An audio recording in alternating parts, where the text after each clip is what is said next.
обърках си малко мислите, но искам да ви покажа какво се случва тук. Това е убежището на Свети Иван Рилски. Това се намира на Витоша,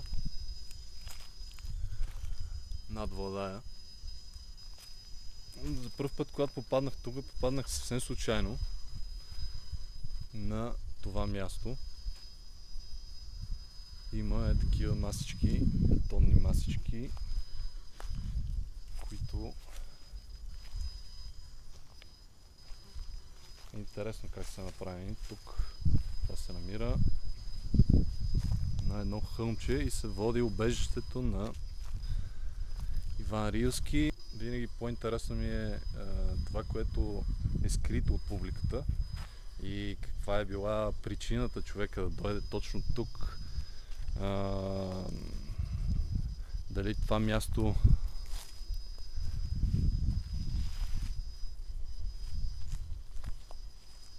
е по-важно, отколкото можем да си мислим, дали това място е било нещо много повече, отколкото просто убежище, да се крие от някой или да... Да, ако се замислиме, може да се използва това тук за живеене. Малко е неудобно, но наблизко има вода. Огън може да си направите на доста места тук. И като цяло сигурно може да се живее. Но интересно, защото точно тук, като има доста по-удобни места за убежище и по-скрити, според мен това място излъчва някаква енергия и както често съм говорил, има Земята има места или точки, които излъчват енергия и тази енергия може да се приема от човек по някакъв начин, позитивно и както и не толкова позитивно. Това зависи само от човека.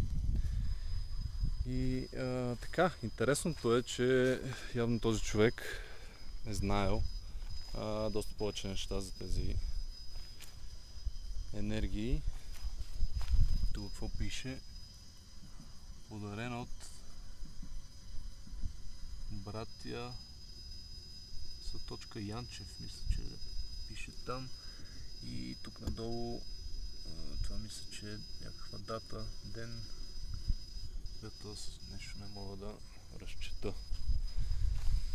Има цветя, които ми изглеждат фалшиви. И тук това мое запалене на същички ли започва? Да. И идват хора, палят същички.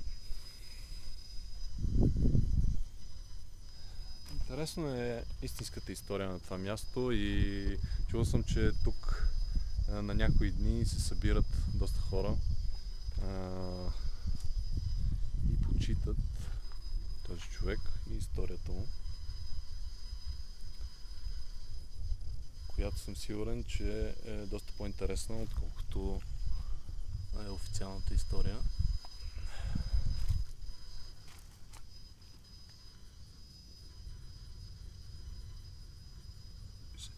Свети Иван Рилски, чудотворец.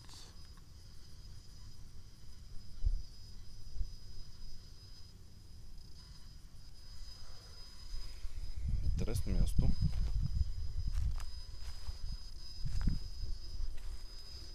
И това е, което иска да ви покажа за сега.